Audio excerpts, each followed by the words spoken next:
तो हम लोग आज श्रीमद् भागवतम के प्रथम स्कंद के दूसरे अध्याय दिव्यता दिव्यता और दिव्य सेवा के अंतर्गत 7वें श्लोक को देखेंगे। पहले हम छठे श्लोक का थोड़ा सा पुनरावलोकन कर लेते हैं, revision, and then we start with this. सवै पुंसाम परो धर्मो ये तो भक्ति रधोक्षजे अहेतुकी प्रतिहता ये नात्मा सुप्रसिद्धति।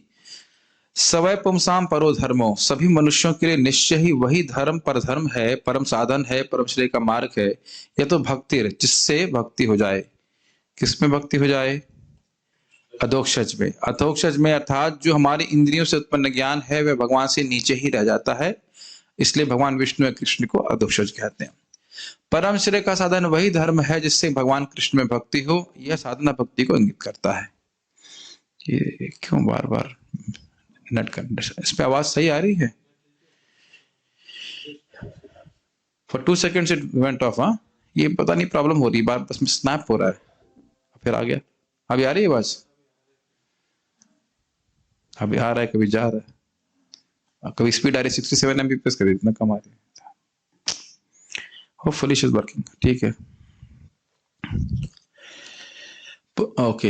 यह साधना भक्ति को इंगित करता है। अहेतुकी प्रेम भक्ति का गुण, भक्ति करके सुख प्राप्त हो रहा है तो इसलिए कोई हेतु नहीं भक्ति करने का। केवल भगवान का सुख विधान करता है, उसी से जीव पूरी तरह सुखी रहता है। प्रेम भक्ति किसी भौतिक कार्य से उत्पन्न नहीं हो सकती, भक्ति से ही भक्ति उत्पन्न होती है। ये बात की काफी व्याख्या करने का प्रयास किया गया था। अप्रतिहता, किसी भी बाह्य बाधा से वह रुकेगा नहीं। कोई आंतरिक बाधा हो चाहे बाह्य बाधा, कोई भी बाधा भक्ति को रोक नहीं सकती। ऐसा नहीं है कि भौतिक प्रतिबंध से भक्ति नहीं कर सकता, मतलब स्त्री है, पुरुष है, बच्चा है, छोटा, ऐसे कुछ बंधन नहीं है। ये आत्मा इस प्रकार की प्रेम भक्ति को प्राप्त करके आत्मा सुप्रसन्न हो जाता है। सुप्रसिद्धि, प्रेम भक्ति प्राप्त करने के बाद और किसी सुख की चाह नहीं रहेगी। साधना भक्ति को साधना भक्ति या पर धर्म तभी कहते हैं जब उसका लक्ष्य प्रेम भक्ति होता है। अगर भक्ति कर रहे हैं और उसका लक्ष्य कुछ और है भगवान के प्रेम के अलावा, तो उसको साधना भक्ति नहीं कहेंगे। भक्ति तो है लेकिन साधना भक्ति नहीं है। सारे शास्त्रों का सार वह भक्ति योग है जिसके द्वारा प्रेम भक्ति प्रकट होती है, अर्थात साधना भक्ति। ये हो गया साधन। अब हम लोग आज के श्लोक को देख रहे हैं, मेरे पीछे बोलिए। वासुदेवे भगवती, वासुदेवे भगवती भक्ति योगः प्रयोजितः, भक्ति योगः प्रयोजितः, जनयत्याशु वैराग्यम्, जनयत्यासु वैराग्यम्, ज्ञानं च यद् हेतुकम्, ज्ञानं च यद् हेतुकम्। वासुदेवे भगवती, वासुदेवे भगवती भक्ति योगः प्रयोजितः, भक्ति योगः प्रयोजितः, जनयत्याशु वैराग्यम्, जनयत्यासु वैराग्यम्, ज्ञानं च यद् हेतुकम्, ज्ञानं च यद् हेतुकम्। वासुदेवे भगवती, वासुदेवे भगवती भक्ति योगः प्रयोजितः, भक्ति योगः प्रयोजितः, जनयत्याशु वैराग्यम्, जनयत्यासु वैराग्यम्, ज्ञानं च यद् हेतुकम्, ज्ञानं च यद् हेतुकम्। वासुदेवे भगवती भक्ति योगः प्रयोजितः, भक्ति योगः प्रयोजितः, जनयते असु वैराग्यम्, जनयत्याशु वैराग्यम्, ज्ञानं च यद् हेतुकम्, ज्ञानं च यद् हेतुकम्। वासुदेवे भगवती, वासुदेवे भगवती भक्ति योगः प्रयोजितः, भक्ति योगः प्रयोजितः, जनयत्याशु वैराग्यम्, जनयत्यासु वैराग्यम्, ज्ञानं च यद् हेतुकम्, ज्ञानं च यद् हेतुकम्। ठीक है, इसका अर्थ देखते हैं। वासुदेवे, कृष्ण के प्रति, कृष्ण के प्रति, भगवती, भगवती भगवान के प्रति, भगवान के प्रति, भक्ति योगः, भक्ति योगः, भक्ति योग, भक्ति योग, सॉरी ये भक्ति संबंध, भक्ति संबंध, भक्ति संबंध, प्रयोजितः, प्रयोजितः, व्यव्रतः, विव्रत, जनयति, जनयति, उत्पन्न करता है, उत्पन्न करता है, आशु, आसु, तुरंती, तुरंती, वैराग्यम, वैराग्यम, वैराग्य, वैराग्य, विरक्ति, विरक्ति, ज्ञानम, ज्ञानम, ज्ञान, ज्ञान, च, तथा, तथा, जो चो, अहेतुकम, अहेतुकम, अकारण। अकारण। अनुवाद। भगवान श्री कृष्ण की भक्ति करने से मनुष्य तुरंत ही अहेतुक ज्ञान तथा संसार से वैराग्य प्राप्त कर लेता है। वासुदेवे भगवती, भगवान वासुदेव में भक्ति योग प्रयोजिता, जो भक्ति योग में लगा हुआ है, जिस भक्ति योग का उद्देश्य भगवान की प्रेम भक्ति है, तो ऐसा भक्ति योग जनयति, जननी, जननी मतलब मां, तो जनयति मतलब पैदा कर लेता है। आशु, आशु का अर्थ है बहुत जल्दी, किनको पैदा कर लेता है? वैराग्यम च ज्ञानम, वैराग्य और ज्ञान को। और वो वैराग्य और ज्ञान कैसे होते हैं? यद अहेतुकम, अहेतुक ही ज्ञान होता है। उसका अर्थ क्या होता है उसको अभी हम समझने वाले हैं। ठीक है, सारार्थ दर्शनी। यदि यह प्रश्न हो कि वह बुद्धि की प्रसन्नता किस प्रकार की है, यह नहीं होना चाहिए, दो बार वह यह आ गया, गलत हो रहा है।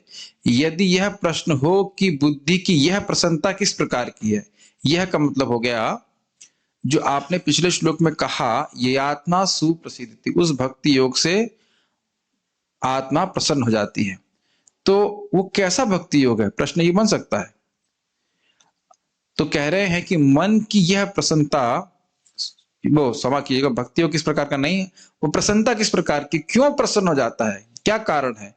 तो कह रहे हैं कि मन की यह प्रसन्नता भगवत रूप, गुण और माधुर्य के ज्ञान और अनुभव से परिपूर्ण होती है, जो सभी प्रकार के बुरे विषयों से वैमुख्य उत्पन्न कर देती है। इसको श्लोक में कह रहे हैं। ये समझ में आ रहा है? भगवान की भक्ति कर रहे हैं, जैसे हम लोग हरे कृष्ण मंत्र जप रहे हैं, अब यही हरे कृष्ण मंत्र हमको और जैसे जैसे भक्ति बढ़ती जाएगी, हरे कृष्ण मंत्र के अधिक अधिक स्वाद का अनुभव कराएगा। ठीक, कथा सुन रहे हैं तो अभी भी कथा को सुनना अच्छा लग रहा है, यही कथा हमको और अधिक कथा में स्वाद उत्पन्न करेगी। भगवान की मंगल आरती जा रहे हैं तो यही मंगल आरती हमको और आगे मंगल आरती जाने की इच्छा को बढ़ाएगी। भक्ति के जिन अंगों कर रहे हैं वो जितना स्वाद अभी अनुभव हो रहा है, ऐसा नहीं कह सकते कोई स्वाद नहीं हो रहा, लेकिन ये स्वाद बढ़ता जाता है। तो इधर स्वाद बढ़ रहा है तो स्वाभाविक सी बात है कि भौतिक कार्यों में स्वाद उसका हट जाएगा। तो भगवान के नाम रूप गुण आदि के माधुर्य और माधुरता का ज्ञान हो जाता है, इसे कहते हैं अहेतुक ज्ञान। मतलब वह ज्ञान जिसका उद्देश्य मुक्ति होता है उसको हेतु ज्ञान कहते हैं। उसकी व्याख्या भी मैं करूंगा, मतलब आचार्यगण करेंगे तो समझने का प्रयास करेंगे। अहेतुक ज्ञान क्यों कह रहे हैं? क्योंकि भक्ति जो हम नाम रूप गुण लीला इत्यादि का अनुभव कर पा रहे हैं भगवान की, वो कैसे कर पा रहे हैं? बढ़ी हुई भक्ति के द्वारा। और वो भक्ति कैसे बढ़ी? भक्ति करने से, और किसी कारण से वो भक्ति नहीं बढ़ी। भक्ति के द्वारा ही हम भगवान को जान सकते हैं कि नहीं, ये बात तो समझते हैं ना, भक्त्या माम अभिजानाति यावन यश्चास्मि तत्वतः, जैसा मैं तत्व में हूं व्यक्ति भक्ति के द्वारा जान सकता है। और भक्ति कैसे उत्पन्न होती है? भक्ति करने से। तो कोई और हेतु नहीं पकड़ना चाहिए इस ज्ञान का। ज्ञान का अर्थ भक्ति ही होता है। ज्ञान का अर्थ हम समझना चाहिए जिसके द्वारा कोई वस्तु जानी जाए। तो आप देख रहे हैं ना, भगवान के नाम रूप गुण माधुर्य को जान रहा है व्यक्ति, तो वह जो ज्ञान है वह भक्ति ही है। भक्ति है हृदय में, इसलिए भगवान का नाम रूप गुण इत्यादि का मधुरता का अनुभव हो पा रहा है भक्त को। यानी कि अहेतुक ज्ञान को उत्पन्न करती है भक्ति, मतलब भगवान के अनुभव को प्रस्तुत कर देती है, भक्तों को भगवान का अनुभव होने लगता है। क्या इसमें समझ में आ रहा है? ठीक है, ज्ञान और अनुभव। भगवान का नाम असीमित सुख देने वाला है, तो अब उसका सुख अनुभव होता है। क्या इसमें कुछ कठिनाई हो रही है समझ में? ठीक है, बहुत ज्यादा परेशान कर रहे हैं नेट। आप वहां पे आवाज ठीक आ रही है? बार बार जा रहा है, आ रहा है, जा रहा है, आ रहा है, यहाँ पे पता नहीं क्या कर रहा है। It's too much trouble. Anyways, go forward. Okay. प्रायोजित का अर्थ देखिए, प्रयोजित अर्थात, प्रायोजित नहीं होना चाहिए, प्रयोजित शब्द होना चाहिए, थोड़ा स्पेलिंग मिस्टेक हो गई। प्रयोजित अर्थात प्र मतलब प्रकृष्ट और युज मतलब जुड़े हुए। ये समझते हैं? योग युज, युज मतलब होता है जोड़ना। तो कह रहे हैं प्रयोजित अर्थात प्रकृष्ट रूप से दास्य, साख्य और अन्य प्रेम भावों से यह भक्ति युक्त होती है।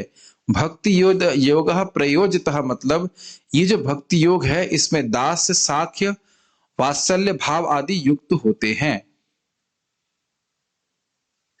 समझ में आ रही बात? भक्ति करते करते ये सब भाव उत्पन्न होने लगते हैं, तो इससे भक्ति तो है, पहले तो समान रूप से भक्ति कर रहे थे, अब इस भाव से युक्त होकर भक्ति हो रही है। अब समझना चाहिए कि जब इन भावों से युक्त होता है व्यक्ति तो उसे भगवान की सेवा करने में विशेष रस मिलता है। जब व्यक्ति इस प्रकार की रसों में स्थापित हो जाता है, उसको ये रस उसके हृदय में जो नित्य विद्यमान था वह प्रकट हो जाता है, तो उसे भगवान की सेवा करने में बहुत सुख मिलता है। जैसे इस जगत में लोग वात्सल्य रस का अनुभव करने के लिए तो इतनी मेहनत करते हैं, छोटे छोटे बच्चों की किलकारी सुनने में कितना अच्छा लगता है। आप लोगों को नहीं समझ में आएगा, मुझे भी समझ में नहीं आता कि क्या है।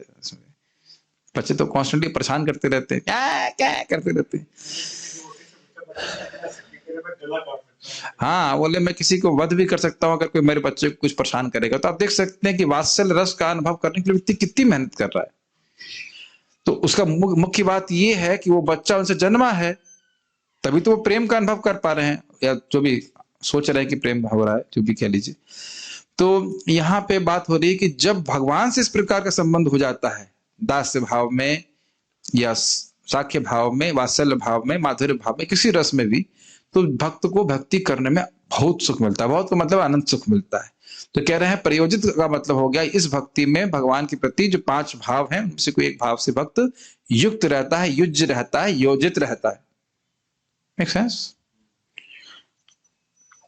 भक्ति योग वो बार बार मिस्टेक हुई, प्रायोजित नहीं, प्रयोजितः का एक अर्थ यह भी है कि इसमें भक्ति योग को ही प्रयोजन अर्थात लक्ष्य के रूप में रखा गया है, अन्य किसी लक्ष्य को नहीं। समझ में आया? पिछले श्लोक में चर्चा कर रहे थे ना, साधना भक्ति को साधना भक्ति तभी कहते हैं जब उसका लक्ष्य प्रेम भक्ति होता है। तो यहाँ पे कह रहे हैं प्रयोजिता मतलब इसका प्रयोजन। ये भक्ति योग कैसा है? भगवान वासुदेव की भक्ति तो कर रहा है, लेकिन किस प्रकार का भक्ति योग है? जिसका उद्देश्य भगवान में शुद्ध प्रेम भक्ति हो। तो जब इस प्रकार का उद्देश्य होता है तो भक्ति, ऐसी भक्ति जिसमें उद्देश्य है भगवान की प्रेम भक्ति, वो अपने आप ही ज्ञान और वैराग्य को उत्पन्न कर देती है। कौन सा ज्ञान? भगवान के नाम रूप गुण लीला माधुर्य का अनुभव करना और इस जगत की हर वस्तु से वैराग्य हो जाना। समझ आ रहा है? यस। भक्ति के अभ्यास में ज्ञान और वैराग्य के लिए पृथक रूप से यत्न करने की आवश्यकता नहीं होती है, क्योंकि भक्ति स्वयं ही इनको उत्पन्न कर लेती है। अपने ही जीवन में भक्त अनुभव करता है कि जो बुरी आदतें उसकी छूट नहीं रही थी, भगवान का नाम जप करने से, भक्तों का संग करने से वो कहाँ गायब हो जाती है मालूम नहीं चलता है। कितने ही लोग, देख भक्त बता रहे थे, माता जी थे थोड़े वृद्ध थी, तो कहती जब यहाँ वृंदावन आई तो कह रही मेरी चाय कैसे छूटेगी। घर तो छूट गया, घर छोड़ के तो आ गया, लेकिन चाय शायद नहीं छूटेगी। लेकिन 2 महीने में कहाँ वो चाय की आदत चलेगी पता ही नहीं चला। बहुत सारे भक्तों का इस प्रकार का अनुभव है कि वो भक्ति करते हुए वो इच्छाएं कहाँ गायब हो गई मालूम ही नहीं चला, है कि नहीं? इच्छा भी नहीं आती वो सब कार्य करने के लिए। तो ये सब भक्ति का बड़ा तीव्र प्रभाव है। लेकिन तब इस प्रकार का तीव्र प्रभाव होगा जब हम लक्ष्य क्या रखेंगे? भगवान के प्रेम मुझे प्राप्त करना है। तो बड़ी जल्दी भक्ति कार्य करती है। हमने कल भी सुना था कि भक्ति सब सारे अनर्थों को ध्वंस कर देती है, लेकिन भक्ति को कोई ध्वंस नहीं कर सकता है। ये सब सुनना बहुत जरूरी है, क्योंकि हम पहले भी चर्चा कर चुके हैं। शुद्ध नाम मतलब संबंध ज्ञान से युक्त होकर के अपराध शून्य नाम लेना, ये शुद्ध नाम कहलाता है। संबंध ज्ञान होना चाहिए, हमें पता होना चाहिए कि हम भक्ति क्यों कर रहे हैं। कि मैं फिर से रिपीट कर रहा हूं, भक्ति में और हर जगह इंटेंशन का बहुत महत्व होता है। किस इंटेंशन से, किस उद्देश्य से हम कोई कार्य कर रहे हैं, तो आप समझ सकते हैं कि किस उद्देश्य से कर रहे हैं, वह हमको श्रवण करके समझ में आएगा, या एटलीस्ट किस लिए करना चाहिए ये समझ में आएगा।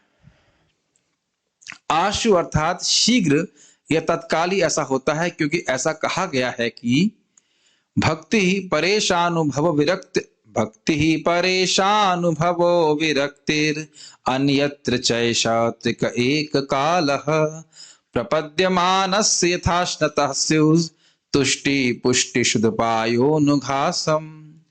जिस व्यक्ति ने भगवान की शरण ग्रहण कर ली है उसके लिए भक्ति, भगवान का प्रत्यक्ष अनुभव तथा अन्य वस्तुओं से विरक्ति, ये तीनों एक साथ वैसे ही घटित होते हैं जिस तरह भोजन करने वाले व्यक्ति के लिए प्रत्येक कौर में आनंद, पोषण तथा भूख से छुटकारा, ये सभी एक साथ और अधिक अधिक होते जाते हैं। अब देखिए, मैं बहुत ही महत्वपूर्ण बात यहाँ कह रहे हैं।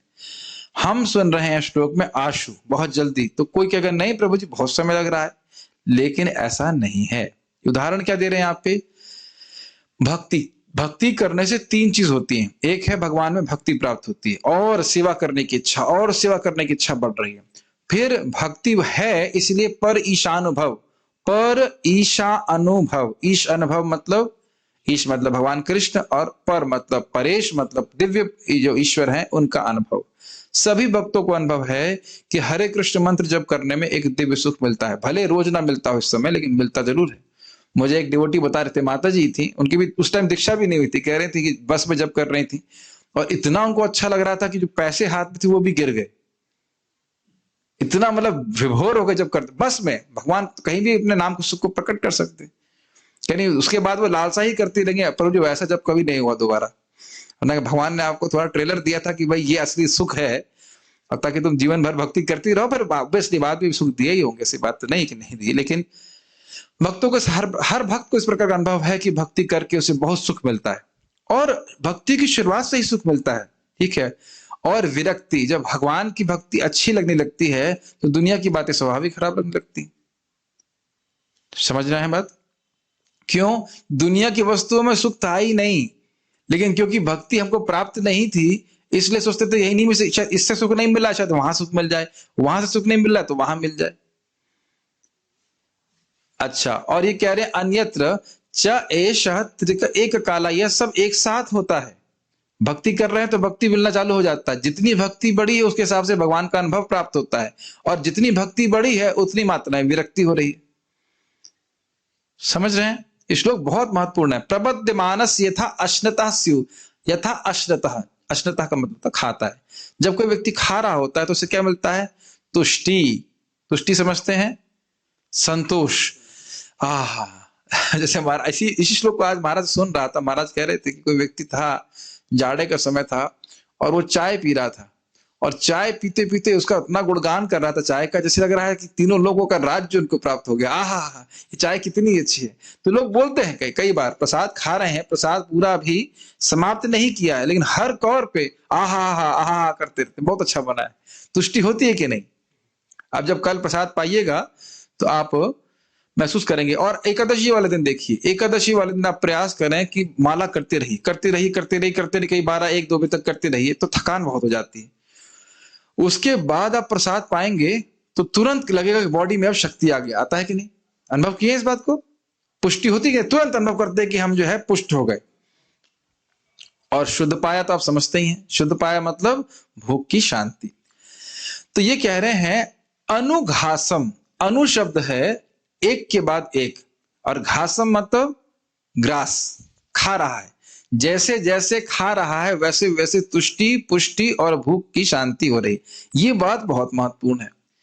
ये बताइए कि हम लोग जब भूखे होते हैं सुबह, और जब हम प्रसाद ग्रहण करते हैं तो पहले कौर के ही संग तुरंत आशु, तुरंत भूख शांत होती है कि नहीं होती है? मैं भाई का नाम भूल गया, क्या है? अजय प्रभु। भूख लगती है तो पहले कौर के संग कुछ संतोष मिलता है खाने में? आप समझ नहीं पाए मेरी बात। अरे पहला कौर खाते तो अच्छा नहीं लगता कुछ, फिर एकदम मानो बहुत कमजोर आदमी हो तो कुछ खाएगा तो लगेगा हाँ कोई कुछ शक्ति है। पहले कौर में अच्छा लगता है, बल्कि आप देखें पहले 5 कौर ही सबसे अधिक तुष्ट करने वाले होते हैं। देखे ना, ध्यान दीजिएगा, पहले 5 कौर बड़े संतुष्ट करते हैं, उसके बाद हम पेट भर लेते हैं। रोज देखिएगा हर बार ऐसा होता है। मैंने सुना ये पहले 5 प्राणों को यह आहुति दी जाती है। हमारे शरीर में जो 5 प्राण होते हैं, जो हमारे 5 पहले कौर होते हैं, वो 5 प्राणों को आहुति दी जाती है। हाँ, हर दिन इस प्रकार से आप अनुभव कर सकते हो। खूब आप उत्साह से भोजन करने जाएंगे, 5 कौर आपको बहुत अच्छे लगेंगे शुरुआत में। तुष्टि तुरंत अनुभव करते हैं, तो आप देख रहे हैं तुरंत ही अनुभव होता है, ठीक। और फिर पुष्टि, तो कहने का अर्थ यह है कि तुष्टि पुष्टि, अच्छा तुरंत कुछ भूख शांत होती है कि नहीं, कुछ शांत होती है कि नहीं? इसीलिए शब्द यहां पर रखा है अनुघासम। होना शुरू हो जाता है पहले ग्रास के ही संग, लेकिन जैसे जैसे ग्रास लेते जाते हैं, खाते जाते हैं, वैसे वैसे तुष्टि, पुष्टि और शुद्ध पाया यानी कि भूख की शांति और अधिक हो जाती है। क्या अर्थ समझ रहे हैं? जैसे जैसे नाम जब करते जाएंगे, कथा श्रवण करते जाएंगे, भक्ति करते जाएंगे, वैसे वैसे व्यक्ति को भगवान की भक्ति बढ़ती जाएगी, भगवान का अनुभव प्राप्त होगा अधिक, और जगत से विरक्ति अधिक अधिक होती जाएगी। ठीक, ये कुछ श्लोक समझ में आ रहा है? यस। ये श्लोक हमारे लिए बहुत महत्वपूर्ण है, क्योंकि हमारे हृदय में कुछ भी मान लो आ सकती है कि भाई इसमें आसक्त हूं, मान लो खाने में आसक्त हूं, या किसी नींद में आ सकते हैं, किसी और वस्तु में आ सकते हैं। आप भक्ति करते जाइए, देखेंगे कि सभी कुछ वस्तुओं से अनासक्त हो जाएंगे। बस करते जाइए, भक्ति को छोड़ना नहीं है। भक्ति के प्रभाव से हम सोचने से तुष्ट पुष्ट और भूख शांत नहीं होती हमारे सोचने की। सोचते रहे, चिंतन से नहीं चलेगा, खाने से होगा ना। ऐसे जाप करते रहे, चाहे कितना घोर आसक्त व्यक्ति हो क्यों ना हो, वह निरासक्त हो ही जाएगा। ये श्लोक बहुत महत्वपूर्ण, खाने वाला एग्जाम्पल हमें रखना चाहिए दिमाग में। इसीलिए भक्त को प्रयास करना चाहिए कि अधिक से अधिक इस जीवन में हम भक्ति कर सकें। आवाज पूरी आ रही है? दिक्कत नहीं, ठीक। अनुघास में याद रखिएगा, एक के बाद एक, एक के बाद एक, बार बार आप जप कर रहे हो, जितनी बार आप जप कर रहे हैं आपकी भक्ति बढ़ रही है। आज ये बहुत परेशान कर रहा है नेट मेरे को। Let me just stop it for now. Okay, ठीक है, आगे पढ़ते हैं। परंतु अब मान लो कोई विरोध प्रस्तुत करे, अरे भाई ज्ञान से तो मुक्त हो जाता है जीव और भगवान की ब्रह्म ज्योति में मिल जाता है। तो यहां तो आप कह रहे हो कि ना, भगवान के नाम रूप गुण लीला का अनुभव करता है, वो वाला ज्ञान होता है। परंतु जिसके पास ज्ञान होता है वह तो मुक्ति प्राप्त करता है। अब देखिए ये कौन सा ज्ञान है? ये ज्ञान का जो अनुशीलन है वो इसलिए कि हम अब जो है जगत में संसार बंधन में फंसे हुए हैं, तो अब हम इस जगत से मुक्त हो जाएं। और मुक्ति के बाद जब वो मुक्त हो जाता है, तब वो ज्ञान के लिए जो प्रयास कर रहा था उसको त्याग देता है। जैसे कोई व्यक्ति नाव से तट पे लग गया तो नाव को भूल जाता है कि नहीं, या जैसे कोई व्यक्ति ट्रेन जा रहा हो, कहीं पे सीट पे बहुत आसक्त रहता है, हमसे ये सीट है, ये सीट है, ये सीट है, लेकिन जैसे ही अपने गंतव्य को प्राप्त कर लेता है, वो ट्रेन की सीट को याद नहीं रखता है। तो इस प्रकार का जो ज्ञान है वह हेतु ज्ञान है, क्योंकि इसका उद्देश्य क्या है? ब्रह्म में सायुज्य हो जाना, भगवान में लीन हो जाना, भगवान की जो शरीर से निकलने वाली दिव्य ज्योति है उसमें जाकर मिल जाना, बस। उसके बाद कहां साधन करना? कुछ नहीं करना। तो इनका ज्ञान का हेतु है, लेकिन यहां क्या बात बोल रहे? अहेतु की ज्ञान। इसका कोई इस प्रकार का ज्ञान नहीं है जिसका उद्देश्य मुक्ति हो, और उसके बाद अब मुझे और कुछ ज्ञान नहीं चाहिए। भगवान की भक्ति से जो ज्ञान उत्पन्न होता है वो क्या है? नाम रूप, भगवान के नाम रूप गुण लीला आदि का माधुर्य उसके अनुभव कर पाता है, और उसका तो कोई अंत है ही नहीं। तो मुक्ति के बाद भी वो भक्ति करता रहता है। कुछ समझ में आ रही होगी, बहुत सी बातें रिपीट हो रही, शायद समझ में आने लग गई होंगी। यदि यह विरोध हो तो इसके उत्तर में कहा जा रहा है कि यह ज्ञान अहेतुक है, अर्थात इसमें सायुज्य मुक्ति की स्पृहा नहीं होती। कुछ लोग सायुज्य नहीं समझते होंगे। युज मतलब जुड़ जाना, मिल जाना। सायुज्य मतलब भगवान श्री कृष्ण के शरीर से निकलने वाली दिव्य ज्योति को ब्रह्म ज्योति कहा जाता है। क्या कहते हैं? ब्रह्म ज्योति। तो सायुज्य मुक्ति का मतलब है आत्मा उस ब्रह्म ज्योति में जाकर के मिल जाए, वो अपने स्वरूप को नहीं प्राप्त कर पाए। तो कह रहे हैं कि ये जो ज्ञान है ये अहेतुक ज्ञान है, मतलब इस ज्ञान का अनुशीलन जो हो रहा है, अभ्यास हो रहा है, भक्ति का योग का अभ्यास हो रहा है, उसमें ऐसा ज्ञान उत्पन्न नहीं होता जिससे कि जीव मुक्ति को प्राप्त हो जाए। मुक्ति मतलब सायुज्य मुक्ति को प्राप्त हो जाए। भगवान के धाम तो भक्त जाते ही हैं, लेकिन अपने अस्तित्व को नष्ट कराने वाले ज्ञान ऐसा नहीं है, इसलिए इसको अहेतुक कह रहे।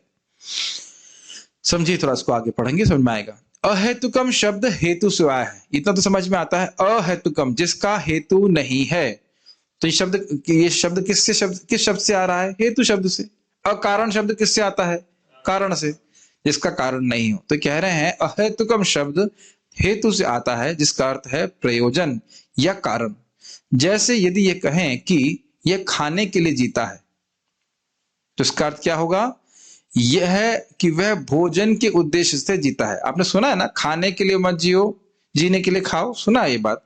तो कह रहा है कि कोई व्यक्ति अगर ज्ञान का अनुशीलन कर रहा है ताकि उसे सायुज्य मुक्ति मिल जाए, तो किसी हेतु से वह ज्ञान प्राप्त कर रहा है, करने का प्रयास कर रहा है, तो यह हेतु ज्ञान हुआ। इसका हेतु क्या है? मुक्ति प्राप्त करने के लिए। जैसे कोई व्यक्ति भोजन के लिए जी रहा है, अर्थात भोजन के उद्देश्य से जी रहा है, उसी प्रकार से कुछ लोग जो ज्ञानी लोग हैं वह मुक्ति प्राप्त करने के लिए ज्ञान का अनुशीलन करते हैं। तो वह हेतु ज्ञान नहीं हुआ, उसका एक हेतु है। इसलिए श्लोक में ज्ञानम अहेतुकम का अर्थ है वह ज्ञान जिसका लक्ष्य मुक्ति नहीं होता है। तब ये कौन सा ज्ञान है? अतएव उस भक्ति का अभ्यास जिसमें अहेतु की ज्ञान प्रकट होता है उसमें सायुज्य मुक्ति नहीं हो जाती। मतलब भगवान और भक्त दोनों विद्यमान रहते हैं और भक्त भगवान के गुणों का अनुभव करता है, उनसे प्रेम करता है। समझ आया? और भगवान उसकी सेवा स्वीकार करते हैं, उसको सुख देते हैं। भक्त भगवान को सुख देता है भक्ति करके और भगवान भक्त को सुख देते हैं। कोई कठिनाई इसमें और कोई हेतु नहीं होता। जैसे हनुमान जी, उस पे तो बहुत सारे श्लोक भक्ति साम्य सिंधु में आए हैं, मैं कुछ कुछ को आगे उद्धृत करूंगा। हनुमान जी कहते हैं भगवान मुझे मुक्ति नहीं चाहिए जहां आपके स्वामी और मेरे दास होने का जो संबंध है वह नष्ट हो जाए।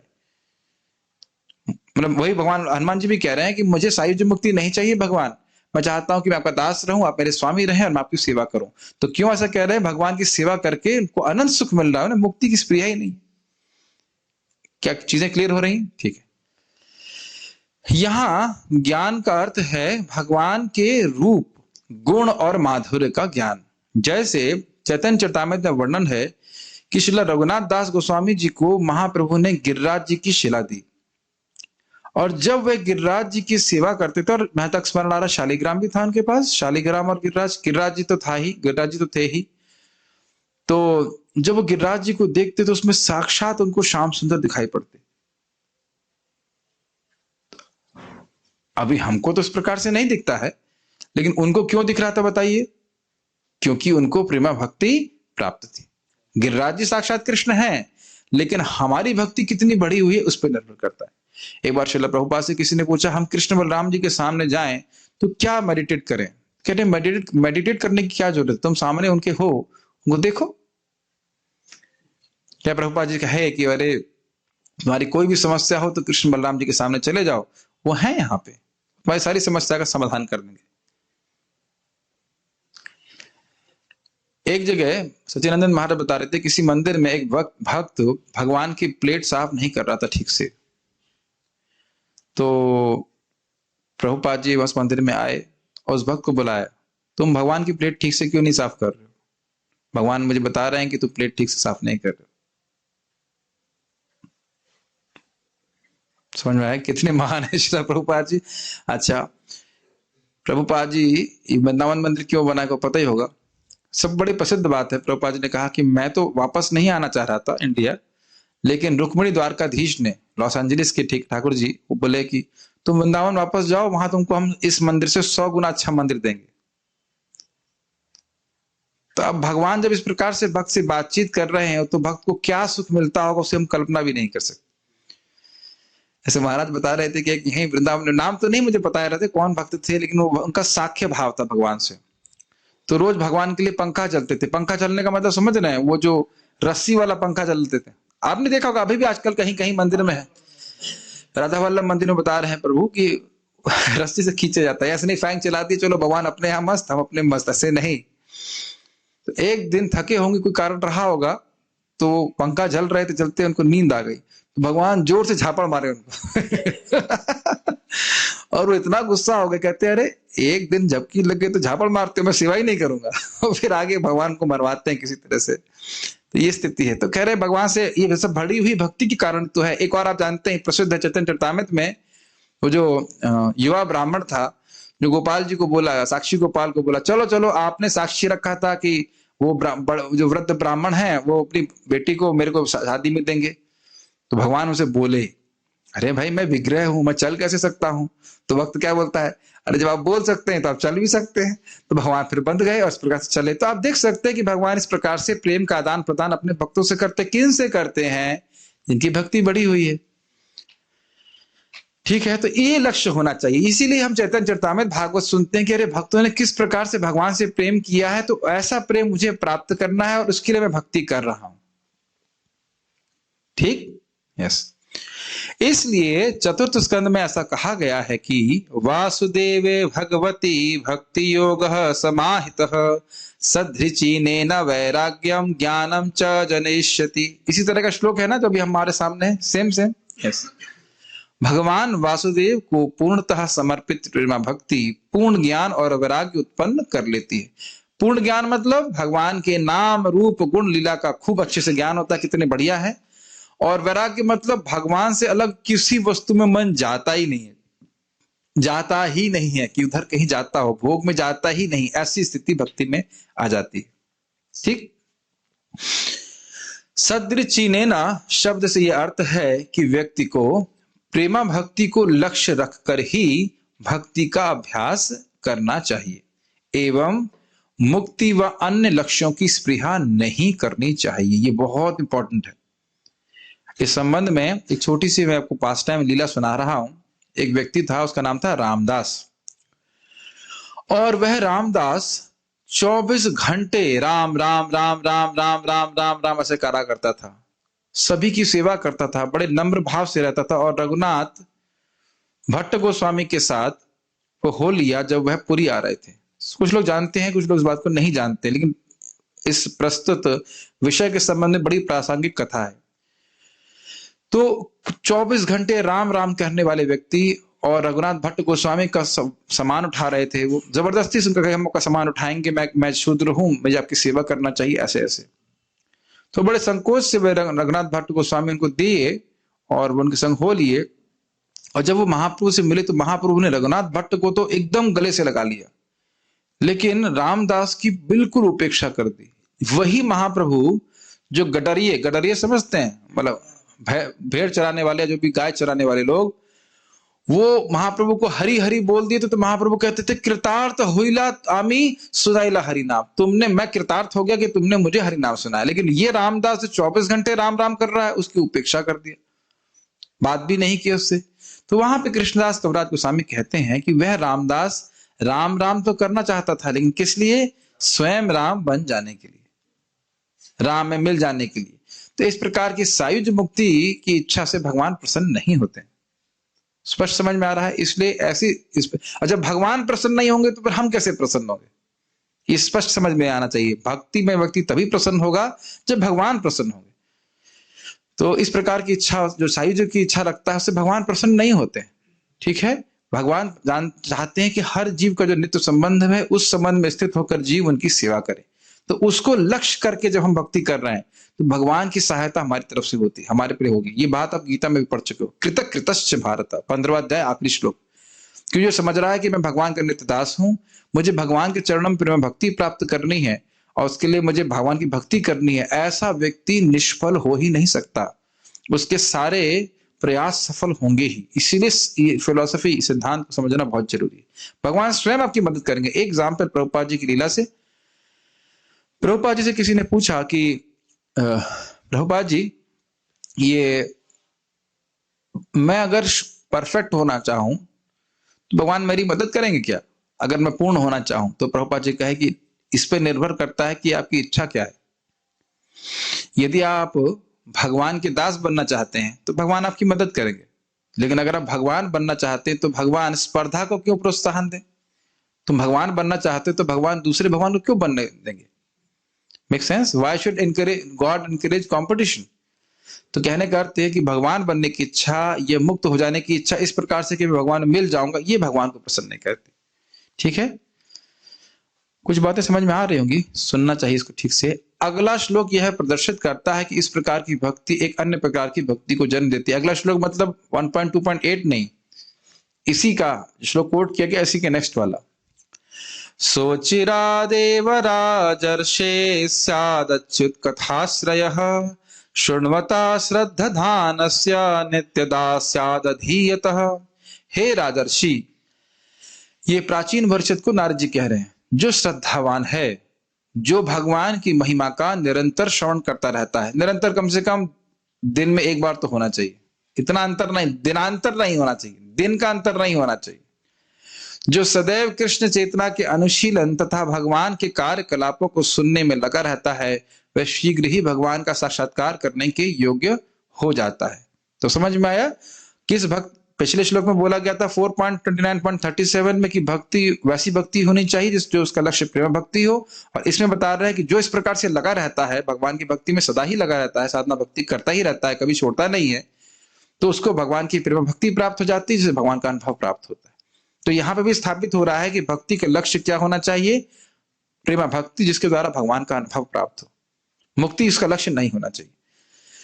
तो इस श्लोक के द्वारा यह स्थापित होता है कि भक्ति ही स्वयं साधन और साध्य के रूप में कार्य करती है, ना कि ज्ञान और वैराग्य। ये समझ में आता है बात? यानी कि भक्ति को प्राप्त करने के लिए ज्ञान और वैराग्य की आवश्यकता नहीं है, भक्ति अपने आप ही भक्ति को जागृत कर देती है। मैं जागृत शब्द यूज कर रहा हूं, उत्पन्न करना ठीक नहीं रहेगा, क्योंकि देखिए इसको कहा जाएगा, किस प्रकार से समझाएं। भक्त नित्य सिद्ध कृष्ण प्रेम साध्य को बुनोए, श्रवण आदि शुद्ध चित्त कौरिबे उदय।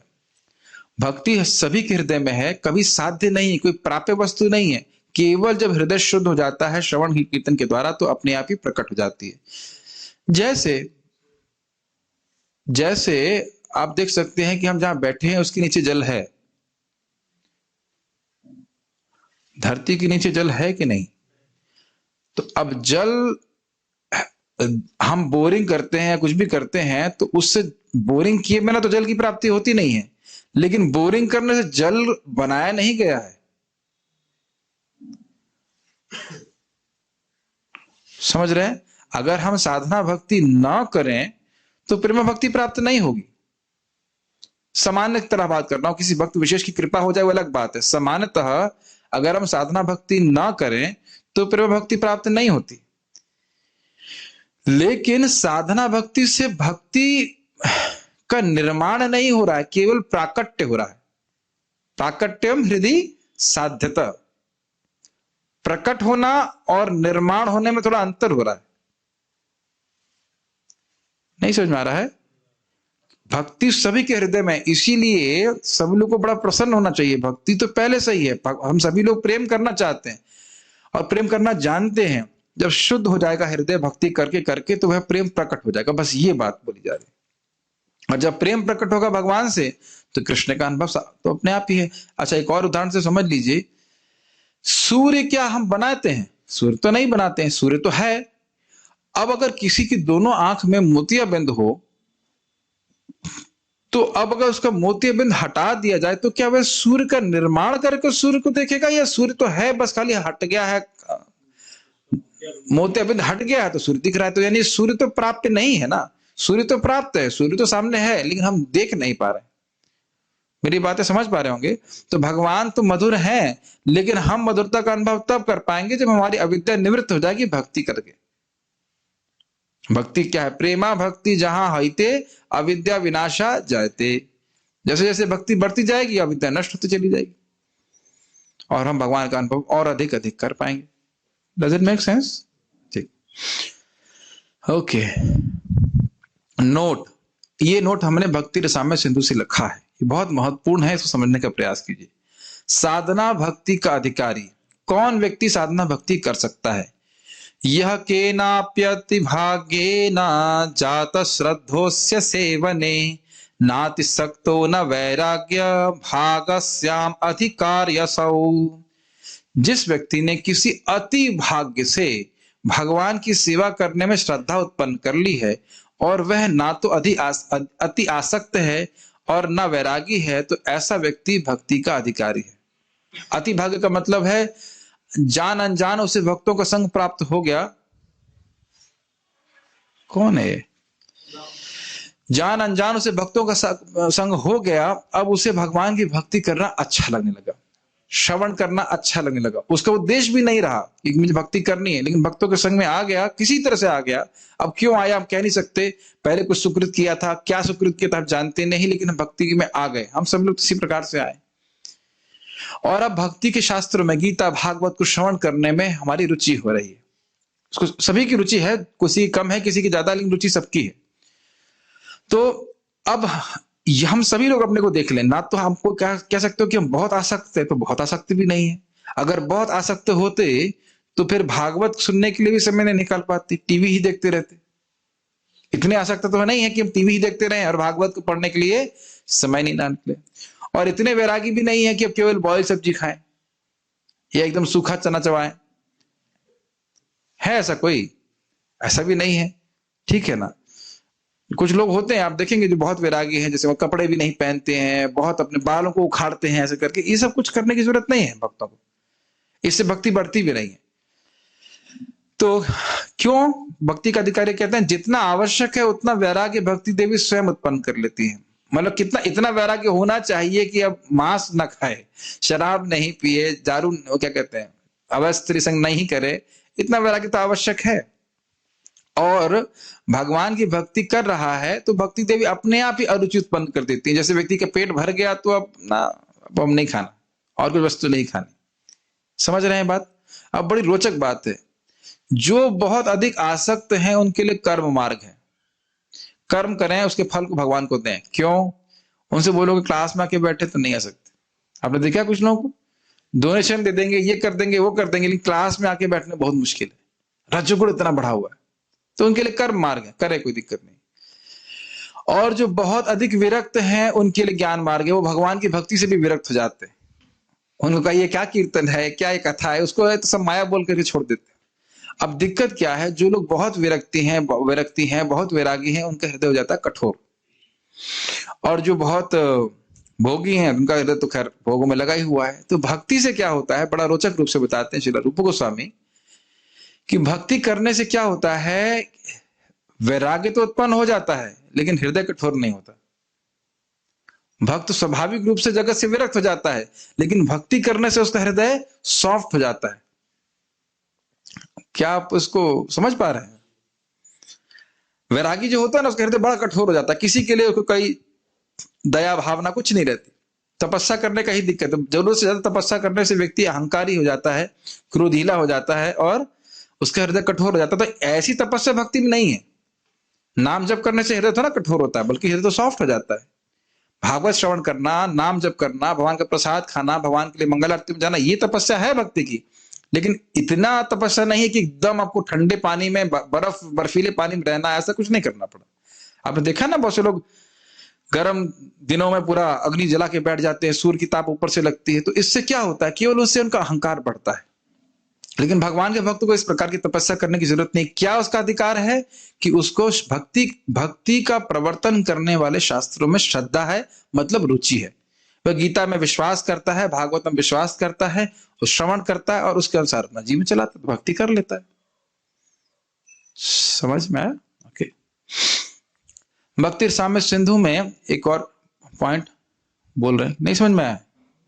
अच्छा, शुद्ध भक्ति में भुक्ति और मुक्ति की स्पृहा का वर्जन। शुद्ध भक्ति के पथ में भुक्ति के कोई स्थान नहीं। मतलब ये नहीं है कि हरे कृष्ण जप रहे हैं तो उससे कुछ भोग मिल जाए। ये देखिए, भक्ति तो कैसे भी करे ठीक है, लेकिन शुद्ध भक्ति की दृष्टि से, जिसका बात यहाँ पे हो रही थी, वह भक्ति योग जिसका प्रयोजन, जिसका उद्देश्य प्रेमा भक्ति है, उसकी दृष्टि में उस पथ में भुक्ति और मुक्ति की स्पृहा वर्जित है।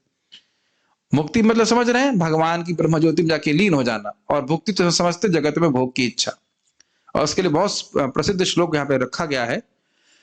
भुक्ति मुक्ति स्पृहा यावत पिशाची हृदय वर्तते, वर्ते नहीं होना चाहिए, वर्तते, तावत भक्ति सुखस्यत्र कथम अभ्युदयो भवेत। जब तक भुक्ति और मुक्ति की स्पृहा रूपी पिशाची हृदय में रहेगी, तब तक भक्ति के सुख का अभ्युदय हृदय में कैसे हो सकेगा? ये बहुत गंभीर बात है। कोई नाम जप कर रहा है, भक्ति के लिए कुछ भी प्रयास कर रहा है, बाहर रूप से भक्ति कर रहा है, लेकिन उद्देश्य क्या है कि मुझे भोग मिल जाए इसके बदले में, तो वो सुखी नहीं हो सकता। ये नहीं कहा जा रहा है कि नाम जप करो मत, वो नाम जप करेगा उसे भोग प्राप्त हो भी जाएंगे, तब कहेगा अरे तो क्या है, कुछ उधार नहीं, फायदा नहीं था। ये भी फायदा है लेकिन लंबा काल लगेगा। तो अभी से विवेक उत्पन्न कर लें कि मुझे भक्ति में कहाँ इन्वेस्ट करना है अपनी इच्छाओं को। नहीं समझ में आ रही बातें? आप कह सकते हो प्रभु जी भक्ति करने से तो इच्छाएं अपने आप समाप्त हो जाती हैं, तो हमें इतना विवेक रखने की क्या जरूरत है कि हम भक्ति क्यों कर रहे हैं? नहीं, अगर हम भक्ति कर रहे हैं और भोग इच्छा से कर रहे हैं तो भोग इच्छा पहले संतुष्ट हो जाएंगी, फिर उससे हम उपरत होंगे और उसके बाद उसमें काफी समय लग जाएगा। और कितना समय लग जाएगा हम नहीं कह सकते, कोई नहीं कह सकता, डिपेंडिंग की हमारी भोग कितनी भोग की इच्छा। जैसे ध्रुव महाराज की भोग की इच्छा थी और भगवान को देखे तो भोग की इच्छा समाप्त हो गई, लेकिन फिर भी इनको 36,000 साल तक राज्य करना पड़ा था और वो पश्चाताप कर रहे थे, मैंने क्या मांगा भगवान से। समझ रहे हैं इस बात को? अच्छा, और इसको बहुत सारे श्लोकों में लिखा गया। मार्कंडेय ऋषि का भी वर्णन किया गया कि देखो ये ब्राह्मण को मुक्ति की भी इच्छा नहीं है, इसे भक्ति के सुख में कितना भाव विभोर, ऐसे करके रूप गोस्वामी पास बहुत सारे श्लोकों को रखे हैं कि भक्त लोग मुक्ति की भी इच्छा नहीं करते, क्योंकि उनको भगवान के नाम रूप गुण लीला आदि का मधुरता का अनुभव होने लगता है, वो श्रेष्ठ है उससे। ठीक। और एक आगे चैतन्य चरितामृत में श्लोक है कि यदि भगवान की प्रेम की गंध भी भक्त को प्राप्त हो जाती है तो तृण तुल्य चारी पुरुषार्थ, उसके लिए जो धर्म अर्थ काम मोक्ष इत्यादि जो कुछ भी है, यानी भुक्ति मुक्ति जो कुछ भी है, वो तृण की तरह होती है। तृण को तो हम ध्यान नहीं रखते ना। तो इसलिए भक्त को यह समझते हुए कि भक्ति सर्वोत्कृष्ट है, उसको भक्ति को लक्ष्य करके ही भक्ति करनी चाहिए। थोड़ा प्रतीक्षा करनी पड़ेगी, लेकिन भगवान जब व्यक्ति को प्राप्त होगी भगवत भक्ति, तो वो कृतार्थ हो जाएगा। उससे श्रेष्ठ कोई वस्तु है नहीं। फॉलो कर रहे हैं ना, इसीलिए उसको आगे बता रहे हैं, तत्रापि च विशेषेण गति मणवीमन इच्छतः भक्तिर्हृत मनः प्राणान प्रेमणा तान कुरुते जनान। बहुत सुंदर श्लोक है। किस प्रकार से अगर हम मुक्ति की इच्छा नहीं रखते हैं तो क्या होता है, देखिए। प्रेम के द्वारा भक्ति की श्रवण आदि क्रियाएं साधक के मन और इंद्रियों को हर लेती हैं, यदि वह मुक्ति की इच्छा नहीं रखता है।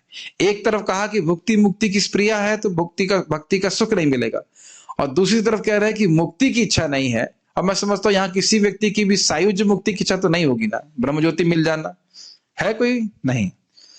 तो कह रहे हैं अगर ये स्पृहा लेकर के भक्ति करता है, सॉरी, ये स्पृहा नहीं लेकर के भक्ति करता है, सायुज्य मुक्ति नहीं चाहता है और भक्ति कर रहा है, तो प्रेम बढ़ेगा उसका।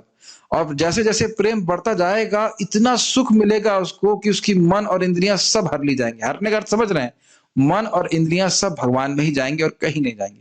क्या इस श्लोक को समझ पा रहे हैं? श्लोक मुझे बहुत अच्छा सूत्र लगा और हमारे लिए बहुत आशाजनक है, क्योंकि मैं व्यक्तिगत रूप से तो ब्रह्मज्योति में नहीं जाना चाहता। आप में से कोई नहीं, कहा जा करेंगे ब्रह्मज्योति जाके करेंगे, वहां तो प्रसाद भी खाने को नहीं मिलेगा।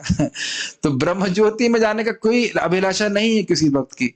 और अगर हम थोड़ा विवेक रखें और भगवान का नाम जप करते समय या जो कुछ भी हम भक्ति के अंग कर रहे हैं, भोग की लालसा त्याग करके भगवान आपके चरणों में प्रेम हो, ये कॉन्शियसनेस, इस कॉन्शियसनेस के संग भक्ति करें, इस सचेत होकर भक्ति करें, तो आप देख रहे हैं श्लोक सामने आपके है कि प्रेम बढ़ता जाएगा, प्रेम बढ़ता जाएगा। और प्रेम जब बढ़ेगा तो इतना सुख मिलेगा भक्त को, जैसे मतलब पढ़ते आए हैं कि उसका मन और इंद्रियां कहीं जाएंगी नहीं, उसको बस भक्ति ही करना अच्छा लगेगा।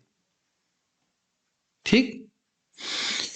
इसी को वो समझा रहे हैं एक और श्लोक से भागवत के, नैकात्मता में स्पृहयन्ति केचिना मत भाव सेवाभिरता मदीहा ये न्योन्यतो भागवतः प्रसज्य सभा जयन्ते मम पौरुषाणि। जो भक्ति कार्यों में संलग्न है और जो मेरे चरण कमलों की सेवा में निरंतर लगा रहता है, ऐसा शुद्ध भक्त कभी भी मुझसे तदाकार यानी एकात्म होना नहीं चाहता, मतलब मुझे मिलना नहीं चाहता है। ऐसा भक्त जो अविचलित होकर लगा रहता है, सदैव मेरी लीलाओं तथा कार्यकलापों का गुणगान करता है। श्रीमद् भागवतम 3:25-34। समझ में आ रहा है? एकदम स्पष्ट दिखा रहा है कि ऐसा व्यक्ति जो भगवान श्री कृष्ण की निर्गुण भक्ति में लगा रहा, जिसका लक्ष्य था प्रेम भक्ति, अब भक्ति करके उसको इतना सुख मिल रहा है, वो मुक्ति की इच्छा ही नहीं करता। यहां पे भी देख लीजिए कि हम जब श्रवण कर लेते हैं, मुक्ति की कोई इच्छा नहीं। ये श्रवण बहुत गंभीर है। अगर हम लोग मायावादियों का संग कर रहे होते या मुक्ति की अभिलाषा वालों का संग कर रहे होते, तो बार बार वो मुक्ति का ही गुणगान कर रहे होते और हम लोग मुक्ति की ही अभिलाषा कर रहे होते। मैं नहीं समझता कोई भी भक्त यहाँ पे स्वर्ग जाना चाहता है। तो क्यों नहीं जाना चाहता? कि हम क्लास में कभी सुनते नहीं कि स्वर्ग जाना कोई बहुत बड़ी बात है, तो इसलिए कोई इच्छा ही नहीं होती। ये आप लोग पता नहीं समझ रहे हो कि नहीं समझ रहे हो, श्रवण बहुत शक्तिशाली है। अगर आप कदाचित ऐसे भक्तों के संग में होते, मान लो इस्कॉन में भी आए और ऐसे ही भक्तों का संग होता जो कहते हैं यार बस इस्कॉन तो टिकट है अमेरिका जाने का, तो दिमाग में इसके अलावा कुछ आता ही नहीं। अच्छा, इतनी मेहनत करने की क्या जरूरत है? इस्कॉन में 2-5 साल ब्रह्मचारी रह लेता हूं, फिर अमेरिका चला जाऊं। मुझे बता रहे थे, एक महाराज जी बता रहे थे कि जब वो ज्वाइन किए थे तो वहां पे लिखा रहता हमारे मंदिर के बाहर कि जो लोग योग्य होंगे उनको अमेरिका भेजा जाएगा। तो बहुत लोग इसी बहाने इस्कॉन वृंदावन ज्वाइन कर लेते थे। तो सन 82 की बात है। तो इस प्रकार की बात है। तो ये अहेतु की भक्ति नहीं है, अहेतु की भक्ति है ये तो हेतु वाली भक्ति है।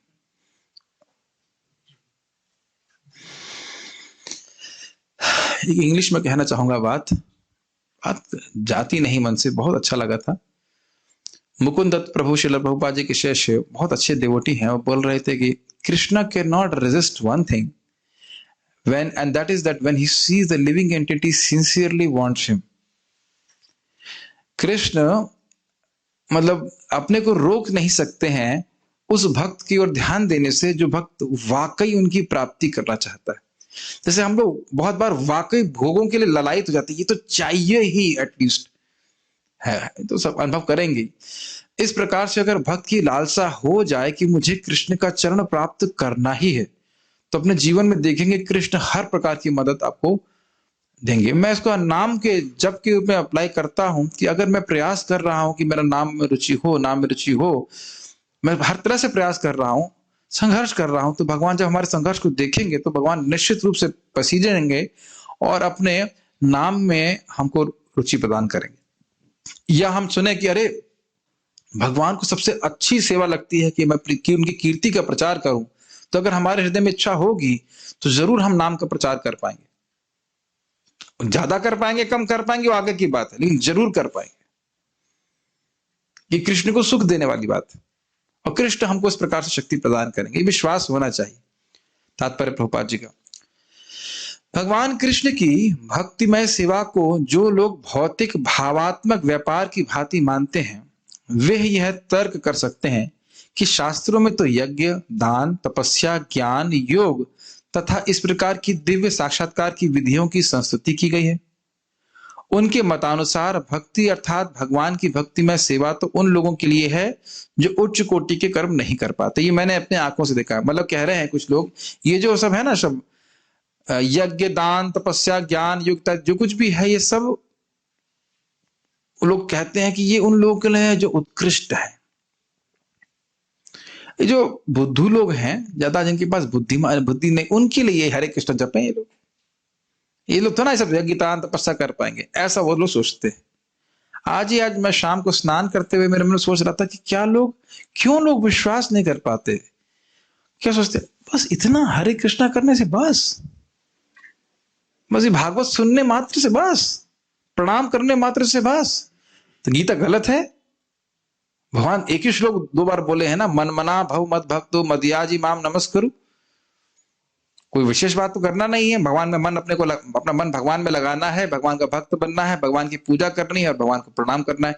केवल यही जीवन भर करना है और उसके द्वारा भगवान की प्राप्ति कर लेंगे, इसमें कोई संदेह नहीं होना चाहिए। लोग संदेह करते हैं, क्या करते हैं, ये तो उन लोगों के लिए है जो मतलब बुद्धू हैं या दिमाग नहीं उनके पास, उनके लिए। ये बताइए, कोई ऐसा साधन करे व्यक्ति जो बहुत आसान हो और उसे सर्वोच्च लक्ष्य प्राप्त हो जाए, तो वो बुद्धू है कि बुद्धिमान है?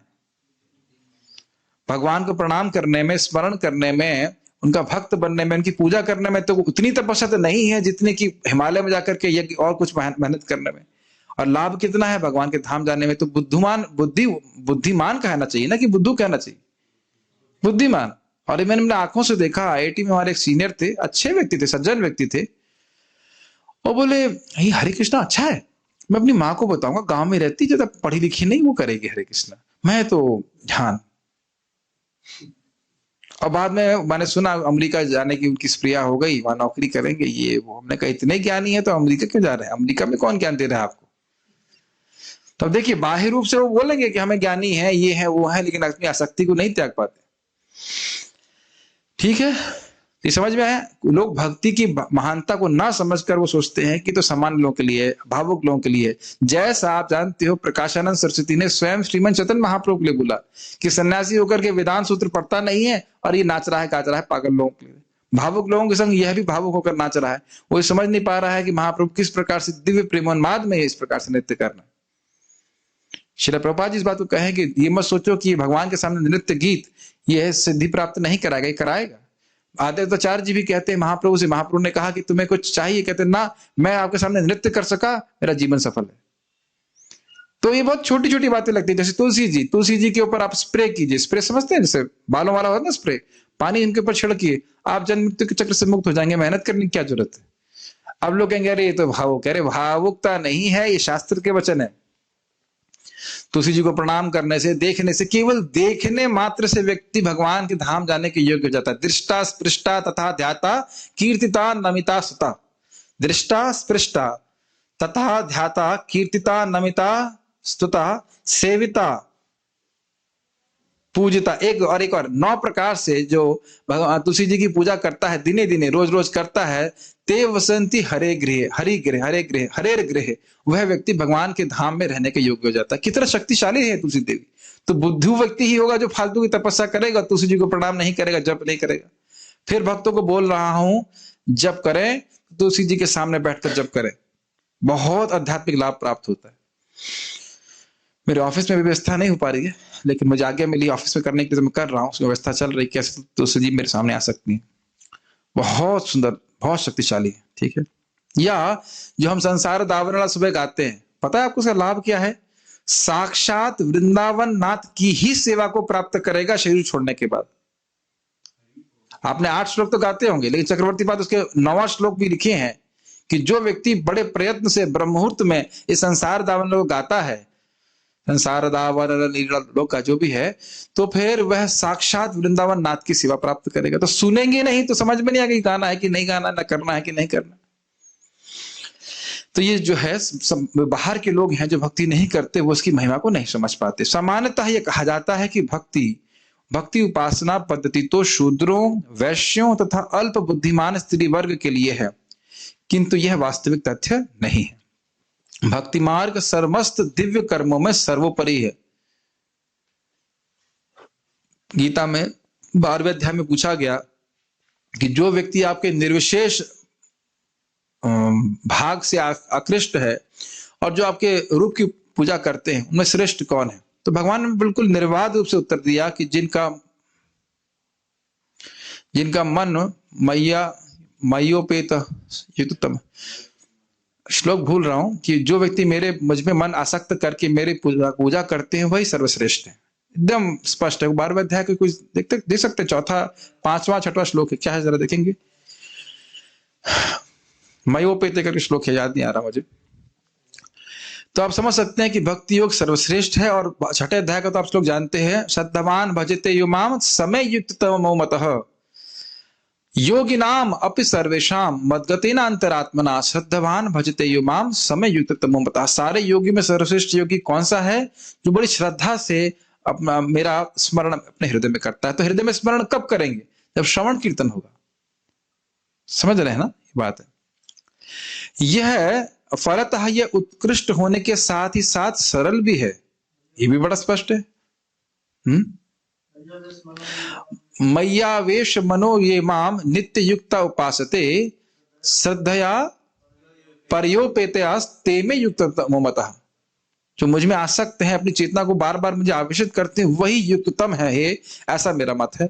तो भक्ति ही सर्वश्रेष्ठ है, ठीक है। अब कह रहे हैं प्रभुपाद, ये उत्कृष्ट होने के साथ साथ सरल भी है।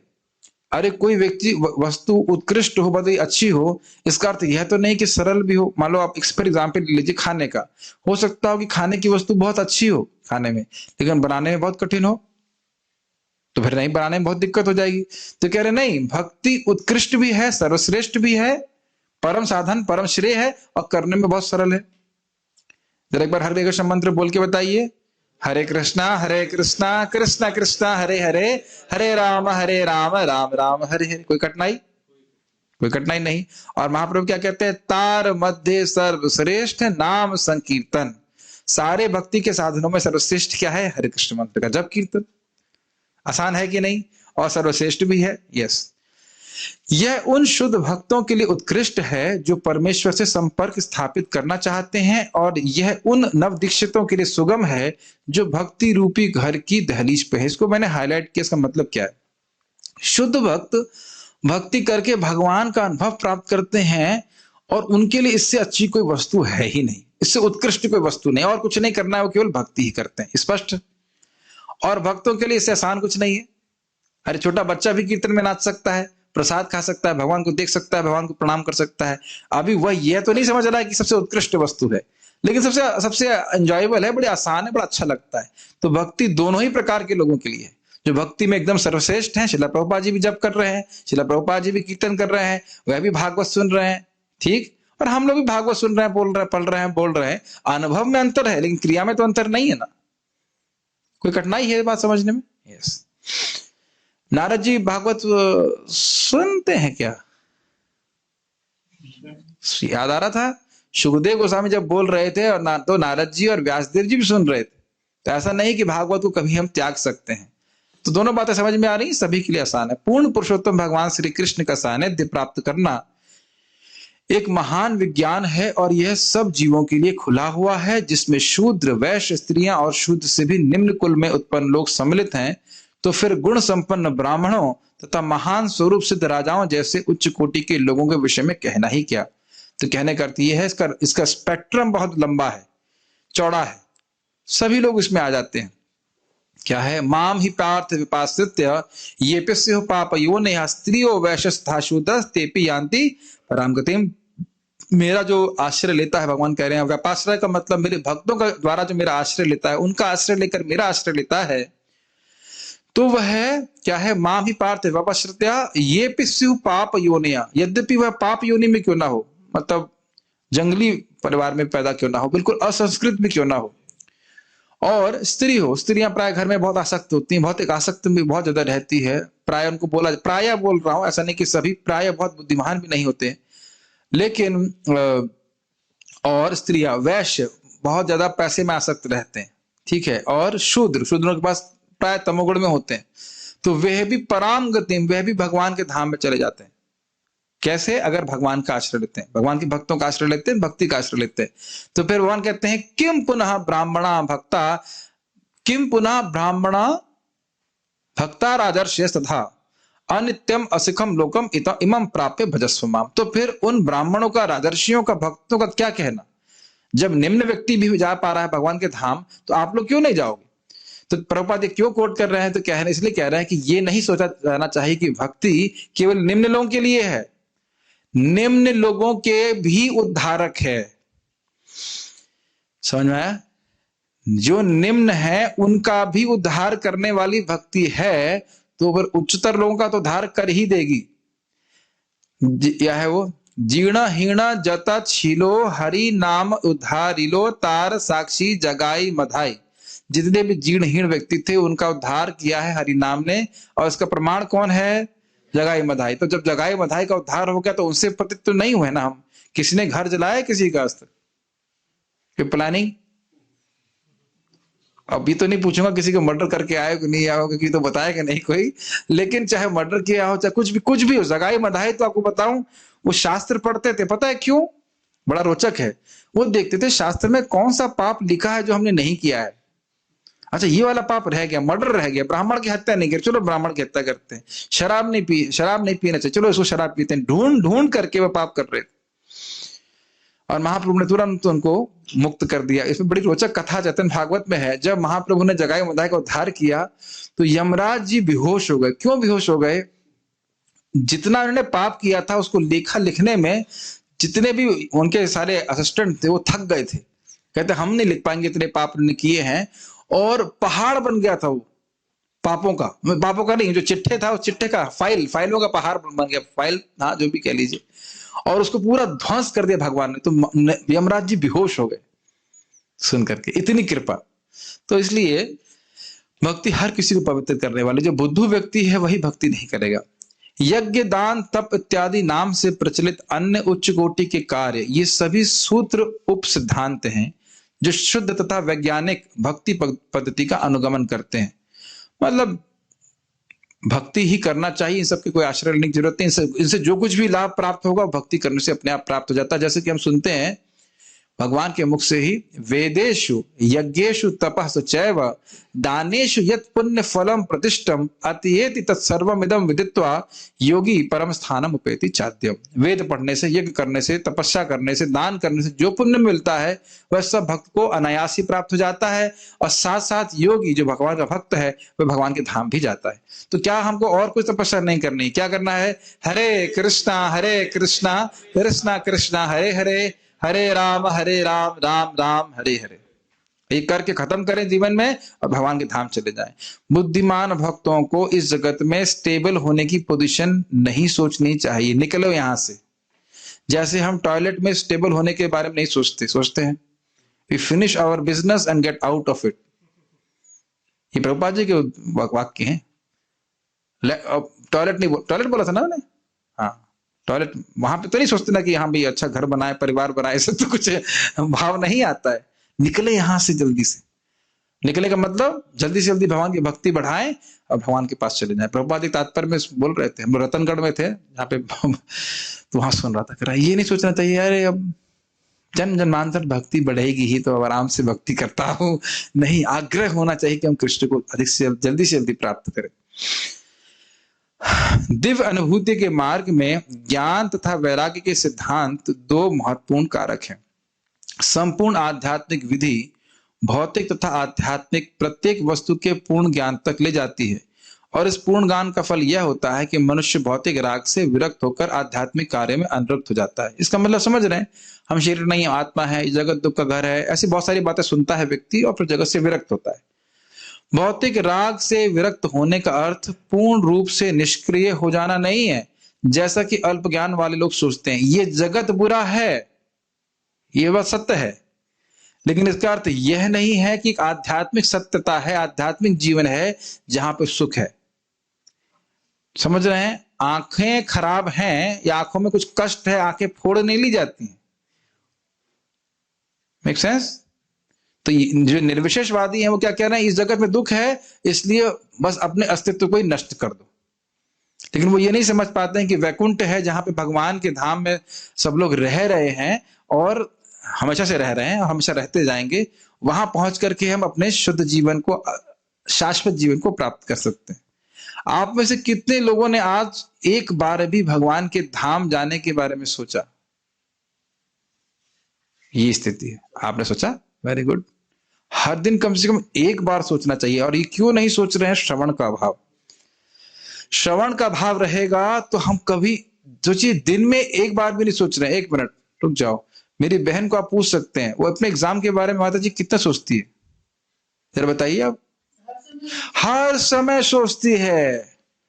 वो भी साधना कर रही है, उसका साध्य एकदम क्लियर है। हमारा साध्य क्लियर नहीं है, हम रोज साधना कर रहे हैं। बताइए, सर फोड़ना चाहिए इस प्रकार से। डेटा सामने आ गया ना। एक भी बार हमने आज नहीं सोचा कि हमें माला कर रहे हैं भगवान की प्राप्ति करनी।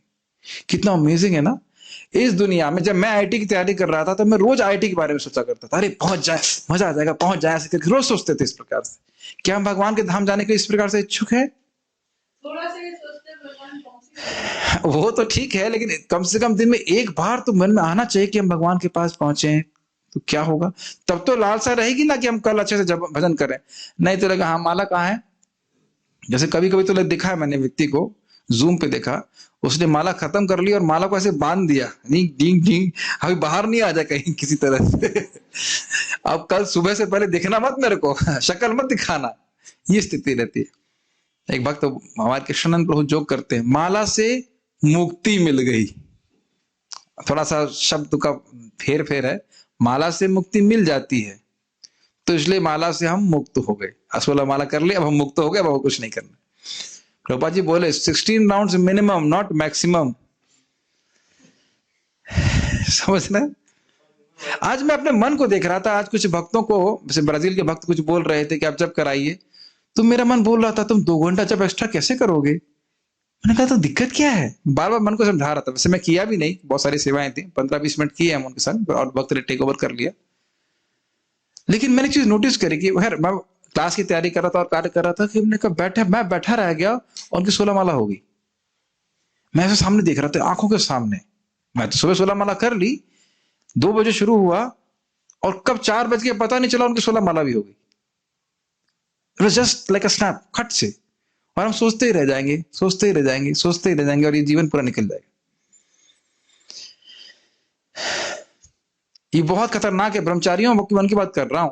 मंदिर में रहने के बाद भी हम कितना समय व्यर्थ कर देते हैं, जिसमें हम नाम जप कर सकते हैं, भागवत पढ़ सकते हैं। हम लोग कहते नहीं बस सुबह करना है, बस सुबह करना है, बस सुबह करना है। बहुत सतर्क रहना चाहिए। कितनी सुविधा हमको प्राप्त है भक्ति करने के लिए, उसको पूरा मैक्सिमाइज करना चाहिए। जब सेवा नहीं, नाम जप करिए, भगवान के बारे में सुनिए। ठीक है। नैष्कर्म का अर्थ है ऐसे कर्म, मतलब खाली बातें कर रहे थे कि पॉजिटिव एक्टिविटी के बारे में वो नहीं जानते। नैष्कर्म का अर्थ है ऐसे कर्म ना करना जिनका अच्छा या बुरा प्रभाव पड़े। निष्कर्म करते ये नहीं कि कर्म ही नहीं करना। भगवान का प्रसाद खाते हैं तो कोई बुरा प्रभाव पड़ता है, कोई अच्छा प्रभाव पड़ता है ना, आपको मुक्त कर देता है, भगवान की भक्ति बढ़ाता है। जब करते हैं तो कोई अच्छा बुरा प्रभाव होता है नहीं, ये तो हमको दिव्य स्तर पे लेके जा रहा है। अच्छा और बुरा तो इस जगत में फंसाने वाला काम हो जाता है, ये बात बोल रहे। निषेध का अर्थ सकारात्मक का निषेध नहीं है, अनावश्यक कार्यों का निषेध, अनिवार्य का निषेध नहीं है। तो भोग के कार्यों का निषेध करने का अर्थ यह नहीं है कि जीव कोई कार्य ही ना करे, अपितु भक्ति के कार्य करे, ये अर्थ है। इसी प्रकार भौतिक रूपों से विरक्ति का अर्थ सकारात्मक रूप को नकारना नहीं है। जगत के रूप देखने की जरूरत नहीं है, लेकिन क्या भगवान के रूप को भी नहीं देखना है? इतनी देर में उत्तर आ रहा है, नहीं देखना है, देखना है। यस, भक्ति उपासना पद्धति तो सकारात्मक रूप की अनुभूति के लिए निर्मित है। मतलब आंखें अगर खराब हैं तो आंखों को ठीक किया जाए, आंखों को फोड़ा ना जाए, ताकि आंखें सही होकर के अच्छी वस्तुएं देख सकें। तो उसी प्रकार से हमारी इस समय इंद्रियां दूषित हैं, तो इंद्रियों को खत्म करने की जरूरत नहीं है, इंद्रियों को शुद्ध किया जाए ताकि वे भगवान के नाम रूप गुण लीला के मधुरता को अनुभव कर सकें। बात है, जब सकारात्मक रूप का साक्षात्कार हो जाता है तो नकारात्मक रूप स्वतः विलग हो जाते हैं। बड़ा स्पष्ट है, जब भगवान का सुख भक्ति का मिल जाता है तो इस जगत के भोगों के प्रति आसक्ति अपने आप नष्ट हो जाती है। ये बात बोल रहे हैं प्रभुपाद, ये तो हम पढ़ रहे थे ना टीका में। अतः भक्ति उपासना पद्धति के विकास के साथ साथ वास्तविक रूप की सकारात्मक सेवा में व्यवहारिक रूप से जुड़ जाने से मनुष्य सहज रूप से निम्न कोटि की वस्तुओं से विलग हो जाता है और श्रेष्ठ वस्तुओं से जुड़ जाता है। स्पष्ट समझिए, भागवत में रुचि हो गई तो मनोहर कहानियों में रुचि नहीं होगी, न्यूज़पेपर में रुचि नहीं होगी। भागवत में रुचि हो रही तो उधर मन जाएगा ही नहीं कि न्यूज़पेपर पढ़े, बिल्कुल मन ही नहीं करेगा। क्या ये बात समझ में आ रही है? जब करना अच्छा लगेगा तो दुनिया की बातें करना अच्छा लगेगा ही नहीं। बहुत एक यंग डिवोटी है जो मुझे बोल रहे थे कि मुझे कुछ करना अच्छा नहीं लगता, केवल जब करता रहता हूं। बहुत यंग है और गृहस्थ है, मुझे बता रहे थे कि कुछ भी करना नहीं अच्छा लगता, केवल जब करता रहो हरे कृष्णा करता रहो। महाराज बता रहे थे कि कोई कुछ साधु लोग हैं जो कुछ बोलते ही नहीं है लेकिन 24 घंटा हरे कृष्णा करते हैं। तो भगवान की उपेक्षा नहीं कर सकता जी, बहुत वो भगवान की सेवा करेगा निम्न वस्तुओं से अपने आप इसकी रुचि समाप्त हो जाती है। एक और समझ लीजिए, बच्चे लोग कैसे झुंझुनों से आसक्त होते हैं ना, छोटे बच्चे डॉल्स और छोटी छोटी वस्तुओं से आसक्त रहते हैं। हम सभी लोग हो चुके हैं, लेकिन अब क्या उनमें कोई आसक्ति होती है ना, क्या हंसते हैं, अरे क्या आसक्त हो रहे। इसीलिए भक्ति करते रहिए, चाहे कितनी भी घोर आसक्ति हो। भक्ति करेंगे ना तो 10 साल बाद हंसेंगे अपने पर, अरे मैं क्या चीजों के प्रति गिर रहा था, किन चीजों के प्रति आसक्त हो रहा था, यूजलेस था वो। और हंसेंगे कि अरे मैं इसमें आसक्त हो कैसे सकता था, कितनी बेवकूफी की चीज थी। इसलिए भक्ति करते रहना चाहिए। भक्ति के प्रभाव से अपने आप ही विरक्ति होने लगती है व्यक्ति को। इसी प्रकार भक्ति उपासना पद्धति जीव का सर्वोच्च धर्म होने के कारण वह उसे भौतिक इंद्रिय सुख से बाहर निकालती। मैं एक छोटा सा एग्जांपल खाने का फिर से देता हूं। हमारे करना मित्र लोग खिचड़ी भी अच्छी बनाते हैं, और क्या बनाया था आपने बीच में अभी? पोहा नहीं था, एक और वो था क्या? उपमा। यस। तो यदि वैसे दोनों प्रसाद हैं, मैं केवल खाने की दृष्टि से बोल रहा हूं। यदि उपमा नहीं होता तो उनकी खिचड़ी बहुत अच्छी लगती, लेकिन उस दिन उपमा इतना अच्छा बना कि प्रभु जी बोले खिचड़ी कैसे बनी? हमने कहा ठीक है, लेकिन वो उपमा खाऊंगा। दोनों वस्तुएं अच्छी हैं, लेकिन एक चीज इतनी अच्छी है, इतनी अच्छी लग रही है कि उधर उसका तो कुछ अपने आप ही ना, वो नहीं, वो थोड़ा वही लेंगे ऐसे कर। आप मेरी बात समझ रहे हैं? मेरी बात तो वैसे तो जगत की वस्तुएं बिल्कुल भी अच्छी नहीं है, बिल्कुल दुख देने वाली है, लेकिन अब कुछ है ही नहीं, और तो क्या बात करेगा बताइए? वही बातें करेगा, वही भोगेगा। लेकिन जब भगवान का प्रसाद मिलने लगता है, भगवान का नाम जब करने को मिल गया, तब उसको लगता है नहीं हम वहां पे नहीं जाएंगे। जैसे मैं समझता हूं सभी भक्तों को, मैं कुछ लोगों का नाम रखूंगा, जैसे हमारे अमरनाथ प्रभु हैं, यादवपति प्रभु हैं, कर्णामित प्रभु हैं, ये लोग तो सब अपने आप उठ जाते हैं। आप लोगों को सुबह उठना अच्छा लगता ही होगा, इज इट नॉट? और आप कभी बीमार पड़ जाओ और ना उठें तो बहुत दिक्कत होती है कि नहीं? क्यों प्रभु जी? उस दिन हम जब बीच में बीमार पड़ गए थे, बीमारी से ज्यादा कष्ट होता है कि साधना नहीं कर पा रहे। याद है आपको जब बता रहे थे घर में थे, हम परेशान हो गए थे। वो परेशानी वो घर में रहने की परेशानी नहीं थी, खाने वाने को मिल रहा था, लेकिन साधना नहीं कर पाने बड़ी कठिनाई होती। तो इस समय भी साधना में बहुत आसक्ति है। और जिन लोगों को अभी सोने में अच्छा लग रहा है, अगर भक्ति करते रहेंगे, मैं नाम नहीं रख रहा हूं, तो उनको भी बात, अगर भक्ति अच्छे से करते रहेंगे तो अच्छा लगेगा सुबह उठने में, है कि नहीं? पता नहीं चल रहा मैं किसको बोल रहा हूं, लेकिन समझ गए, बुद्धिमान है वो। ठीक है, तो मैं अब डांट नहीं रहा हूं, मुझे पूरा विश्वास है अगर ये व्यक्ति को हम उठाते रहे, हमारे श्रीनाथ प्रभु भी उठ के करते रहो, फिर इतना अच्छा लगेगा आप छोड़ नहीं पाएंगे। मुझे आज आश्चर्य हुआ कि 2-3 भक्त बोले हाँ हम कराएंगे ब्राजील के डिवोटीज को जप, यानी कि 2 घंटा एक्स्ट्रा जप करने के लिए तैयार है वो रोज। मैं मुंह देखा, 16 शुभ है, 16 क्या 25 करते होंगे। मैंने भक्तों को बोला कि 5:30 से तो कर रहे हैं, चलो देखते हैं पहले कौन आता है।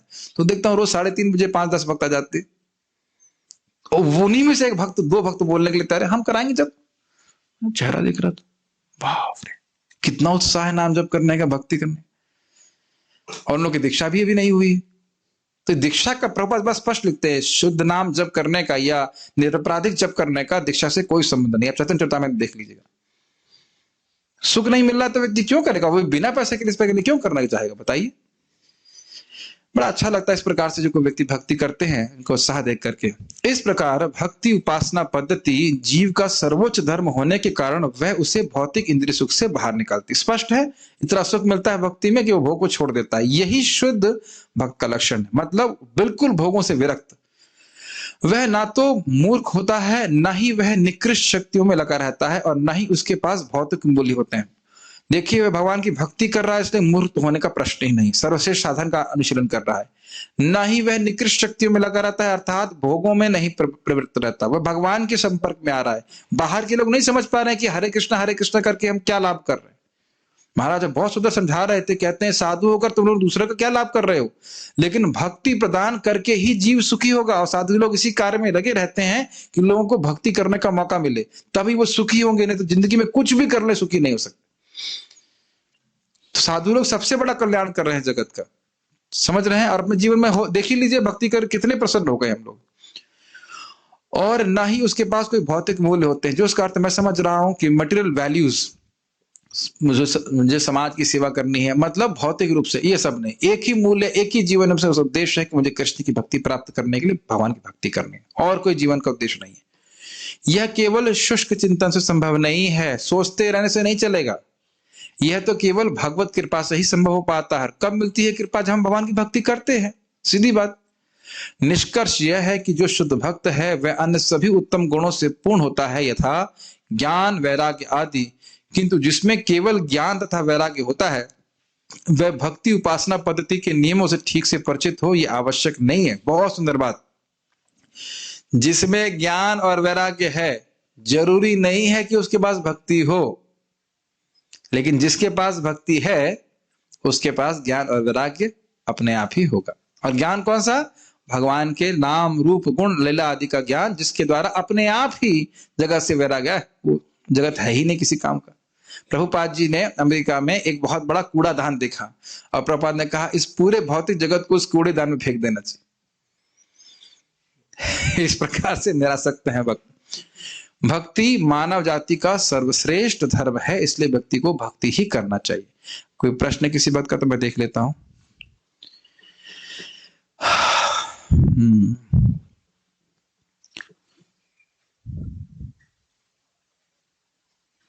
ओके। क्या सायुज्य मुक्ति में हम भगवान के साथ अपने संबंधों को भूल जाते हैं? देखिए जीव का अस्तित्व कभी नष्ट नहीं हो सकता है, लेकिन इसलिए बोला जाता है कि आरुह्य कृच्छेन परम पदम ततः पतन्ति नादृत युष्मत् पदांग्रयः।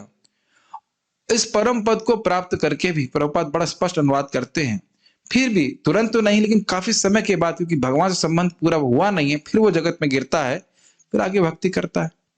और हम आगे सुनेंगे भी कि परिनिष्ठोपि नैर्गुण्ये, भगवान ब्रह्मपुर में पूरी तरह निष्ठ होने के बाद भी सुखदेव गोस्वामी का मन भगवान की लीला के प्रति आकृष्ट हुआ। तो इस प्रकार से भगवान कुछ व्यवस्था करते हैं कि उनको भी कुछ आगे प्रगति का मौका मिले। कभी कभी हमने भरत भागवतामृत में सुना है किस प्रकार से वैकुंठ के पार्षद ब्रह्मज्योति में भी कीर्तन करते हुए आते हैं। तो अब कुछ उसमें से उद्धार हो जाता हो तो हम कुछ कह नहीं सकते, लेकिन ऐसा संभावना है। अब क्या कह सकते हैं? क्यों चिंता कर रहे हैं? जिस रास्ते में जाना नहीं है वहां की रास्ता क्यों पूछ रहे हैं? जाना है ब्रह्मज्योति जाके देखेंगे क्या? पहले नहीं। अगर हम प्रचार में लगे रहते हैं तो हम किस भाव में भक्ति कर रहे हैं? दास्य भाव में, दास भाव बहुत कॉमन भाव है। पहले दास से भक्ति करिए, दास भाव तो लेके आइए कि कृष्ण को सेवा कर सकता, मैं कृष्ण का सेवक हूं और कृष्ण को ये सबसे महत्वपूर्ण सेवा लगती है कि हम जीवों को किसी प्रकार से कनेक्ट कर सकें। बाकी जो भाव है वो आपको मालूम चलेगा जब आप भाव स्तर पे पहुंच जाएंगे, अभी तो अनर्थ निवृत्ति पे है। Bhakti makes us soft whereas tapasya sometimes makes some ahankar too. So the rishi munis who stay in forest to तपस्या और भक्ति। प्रश्न ये है कि आपने कहा कि तपस्या करने से हृदय कठोर हो जाता है और भक्ति करने से मृदु हो जाता है, तो ऋषि मुनि जंगल में क्या करते हैं? डिपेंड कि वो कौन सा ऋषि मुनि है। अगर भक्त ऋषि मुनि है, अब क्या नाम है, ध्रुव महाराज तो जंगल में जाके ही तपस्या किए ना, लेकिन भक्ति की है ना, तो डिपेंड करता है कौन सा ऋषि मुनि है। अगर भक्ति योगी होगा तो भक्ति करेगा। नारद मुनि और दुर्वासा मुनि, दुर्वासा मुनि भी भक्त हैं, तपस्वी तो हैं लेकिन वो भक्त हैं। उनके उद्गार देख लीजिए, वो उनके उद्गार क्या है? यन नाम श्रुति मात्रे ना पुमान भवति निर्मला। हे भगवान, आपका नाम श्रवण करने मात्र से ही व्यक्ति मुक्त हो जाता है। तो दासा नाम अवशिष्यते, मैं तो आपके दासों का संग प्राप्त किया, कितना उसके आपके दासों के लिए फिर क्या रह गया? इस प्रकार से बोलते हैं। तो भक्त हैं, उस लीला में ऐसा लग रहा है कि दुर्वासा मुनि जो है वह है एक मतलब अहंकारी ऋषि की तरह। ठीक है प्रभु जी, लोग सभी लोग भक्ति में क्यों नहीं आते हैं? क्योंकि आप प्रचार नहीं कर रहे हैं। आप प्रचार करेंगे तो सभी लोग आएंगे, सीधी बात। अगर हम देखो, सीधी बात, भक्ति में व्यक्ति तभी आ सकता है जब उसका भक्ति का संस्कार हो, क्योंकि भक्ति से ही भक्ति उत्पन्न होती है। तो मान लो कोई प्रसाद खाया तो उसे भक्ति का संस्कार प्राप्त हुआ कि नहीं हुआ? बहुत ध्यान पूर्वक सुनिए। कर्णामृत प्रभु हमारे सामने अच्छे एग्जाम्पल है। कर्णामृत प्रभु जब आप भगवान के लिए खाना बनाते हैं तो क्या वो भक्ति है? नहीं है भक्ति। इतना भी नहीं पता आपको क्या कर रहे हैं? आप नौकरी कर रहे हैं, डांट खाओगे, इतना नहीं पता कि भक्ति है, वो भक्ति है। ठीक, ये क्लियर? अच्छा, ये अच्छा खाना बनाते हैं, मैं इतना बार बोलूंगा तो लोग जरूर सोचेंगे वृंदावन जाना चाहिए, क्या पक रहा है वहां पे। तो अब बहुत अच्छा खाना बनाते हैं तो क्या वो अच्छी भक्ति है कि नहीं है? अच्छी भक्ति। अब किसी ने कहा अरे कितना बढ़िया राजमा चावल है, तो क्या उसने अनुमोदन किया? आपको जानता नहीं किसने बनाया है, लेकिन जो भक्ति देख रहा है उसका वो अनुमोदन कर रहा है। ये बात समझ में आती है? अनुमोदन मतलब खुद भक्ति नहीं कर रहा है, लेकिन दूसरा व्यक्ति भक्ति कर रहा है, उसका अच्छा चीज है। उसको यह पता भी नहीं है कि यह भक्ति है। नहीं समझ में आई बात? खाना बनाना बहुत बड़ी भक्ति है। महाप्रभु स्वयं बोलते हैं कि इतना सुंदर भोग जो कृष्ण को दे रहा है, इसके चरण की रज को मैं अपने सर पे धारण करता हूं। आप देखिए चैतन्य चरितामृत, कई कई चैप्टर केवल खाने के ऊपर लिखा हुआ है। खाने के ऊपर ये बनाते हैं, ये बनाया, वो बनाया, पता नहीं कितने कितने बंगाली आइटम याद ही नहीं मेरे को, अचार बनाए, ये बनाए, वो बनाए। जो ग्रंथ के बारे में ये कहा जाता है कि भागवतम जहां समाप्त होती है वहां वो शुरू होता है, उसमें खाने का वर्णन इतना क्यों है? क्योंकि ये भक्तों का प्रेम है। जब प्रेम होगा तभी तो हम किसी अच्छा बनाएंगे ना किसी के लिए। Does it make sense? तो मैं खाली बोल रहा हूं कि क्या प्रभु जी का प्रसाद अच्छा बनाना प्रचार है या नहीं है? है। समझ में आया? क्योंकि उस व्यक्ति को भक्ति का संस्कार बन गया। आज वो आपको नहीं लग रहा कुछ हो रहा है, लेकिन वो बार बार मंदिर आएगा, अरे बड़ा अच्छा प्रसाद होता है, बड़ा अच्छा प्रसाद होता है। ये इस विज्ञान को न समझने के कारण कोई व्यक्ति ध्यान नहीं देगा कुंभ में। अगर अच्छा समझेगा नहीं ये प्रसाद खा के आज आगे हमको नहीं दिख रहा है, उसकी सुकृत बन जाएगी, आगे जाके जरूर भक्त बन जाएगा। ये विश्वास होना चाहिए। प्रभुपाद ने इस प्रकार से बनाया ना भक्त लोगों को प्रसाद खिला के। तो भक्ति में क्यों नहीं आते? क्योंकि भक्त लोग प्रीचिंग नहीं करते। आप भक्ति का संस्कार देंगे लोगों को तब तो भक्ति में आएंगे ना। कुछ प्रसाद खिलाइए, कुछ हरे कृष्णा कीर्तन करिए, तब तो भक्त लोग प्रीचिंग करेंगे तो भक्ति में आ जाएंगे। ऐसे ही नारद जी कहते हैं भगवान, इनकी संकल्प है कि जब तक कलयुग में हर घर में मैं भक्ति स्थापित नहीं कर देता तब तक मैं अपने को हरिदास नहीं कहलाऊंगा, मतलब भगवान का दास नहीं कहलाऊंगा। ऐसा मैं संकल्प लिया। ऐसा भक्त का भाव होना चाहिए। भगवान कृष्ण सामने है, नारद जी कहते हैं भगवान मुझ पे आप ऐसी कृपा कीजिए कि अनंत काल तक मैं आपकी कीर्ति का प्रचार करता रहूं सारे ब्रह्मांडों में। कितना सुंदर प्रार्थना कर रहे हैं, क्या भाव है नारद जी का।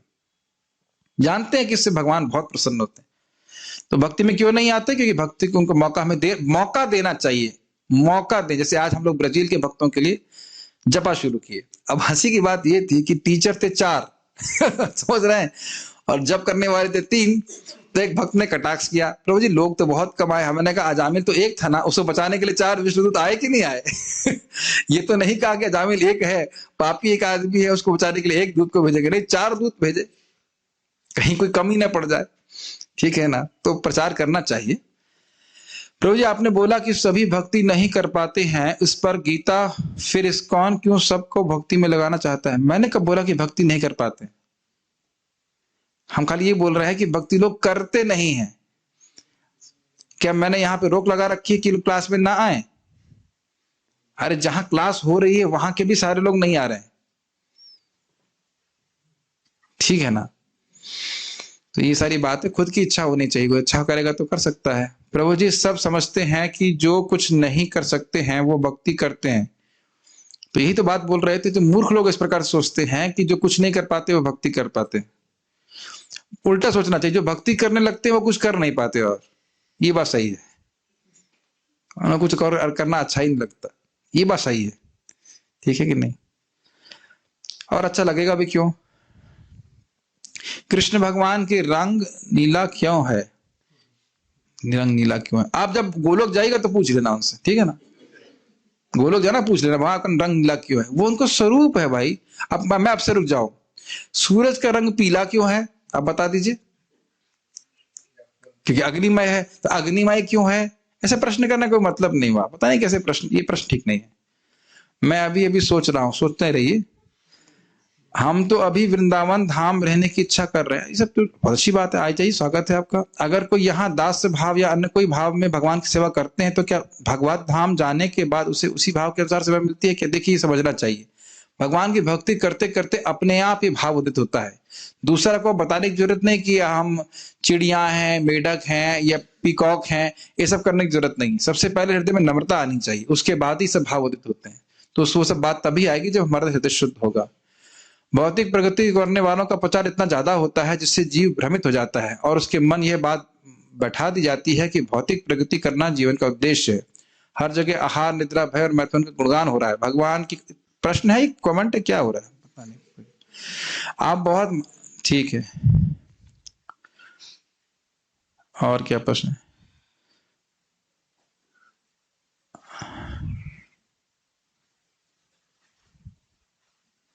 ठीक है, हरे कृष्णा। और कोई प्रश्न नहीं है? आप में से किसी का प्रश्न है बाई चांस? नहीं।